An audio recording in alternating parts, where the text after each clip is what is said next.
एक खामोश से गांव में जहां सूरज आहिस्ता आहिस्ता कच्ची गलियों पर अपनी रोशनी बिखेरता है, वहां हर दिन एक नई उम्मीद के साथ शुरू होता है। और कभी-कभी सबसे छोटे गांव में सबसे बड़े ख्वाब पलते हैं। एक छोटे से मिट्टी के घर में रहता था रामू। बाप बीमारी से कमजोर और माँ दिन रात मेहनत करती हुई। घर में गुर्बत जरूर थी, मगर उम्मीद भी जिंदा थी। जिंदगी ने रामू को आसान रास्ता नहीं दिया, लेकिन इसके दिल में एक मजबूत इरादा जन्म ले चुका था। मैं हार नहीं मानूंगा। और इसी लम्हे उसकी कामयाबी का सफर शुरू हो गया। उधार लिए पैसों और बड़े हौसले के साथ रामू ने बस स्टैंड पर एक छोटा सा चाय का ठेला लगा लिया। सादा सा, कमजोर सा, मगर इसका हौसला फौलाद से भी ज्यादा मजबूत था। जब सारा गांव सो रहा होता, रामू जाग रहा होता था। चूल्हा जलाता, पानी उबालता। मेहनत की शुरुआत हमेशा खामोशी में होती है। कुछ लोग हंसते थे, कुछ कहते थे चाय बेचकर क्या बनेगा, मगर रामू बस मुस्कुरा देता था, क्योंकि उसे यकीन था वक्त सबको जवाब देगा। वो सिर्फ चाय नहीं बेचता था, वो इज्जत देता था, वो खुलूस देता था।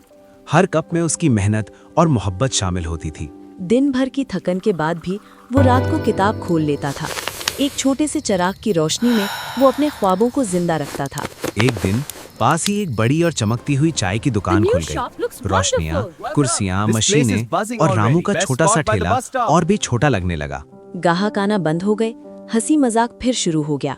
रामू अकेला बैठा सड़क को देखता रहा। कुछ लम्हों के लिए उसका दिल भी टूटने लगा। लेकिन माँ की बातें हिम्मत को दोबारा जिंदा कर देती हैं। बेटा, मुश्किलें गिराने नहीं, मजबूत बनाने आती हैं। और एक बार फिर रामू के अंदर का हौसला जाग उठा। अगले दिन उसने हार नहीं मानी, बल्कि खुद को बेहतर बनाया। चाय में अदरक और इलायची का खास जायका शामिल किया, सफाई बेहतर की, ग्राहकों को नाम लेकर बुलाना शुरू किया। उसने सोचा, अगर बड़ा नहीं बन सकता तो सबसे बेहतरीन जरूर बनेगा। आहिस्ता आहिस्ता एक ग्राहक वापस आया, फिर दूसरा।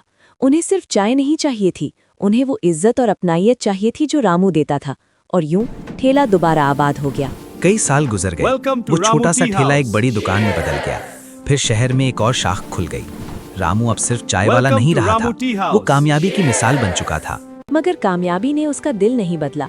वो आज भी अपने पहले ठेले की जगह जाता है और गरीब बच्चों की तालीम में मदद करता है, क्योंकि असल कामयाबी पैसों से नहीं, दूसरों को ऊपर उठाने से मिलती है।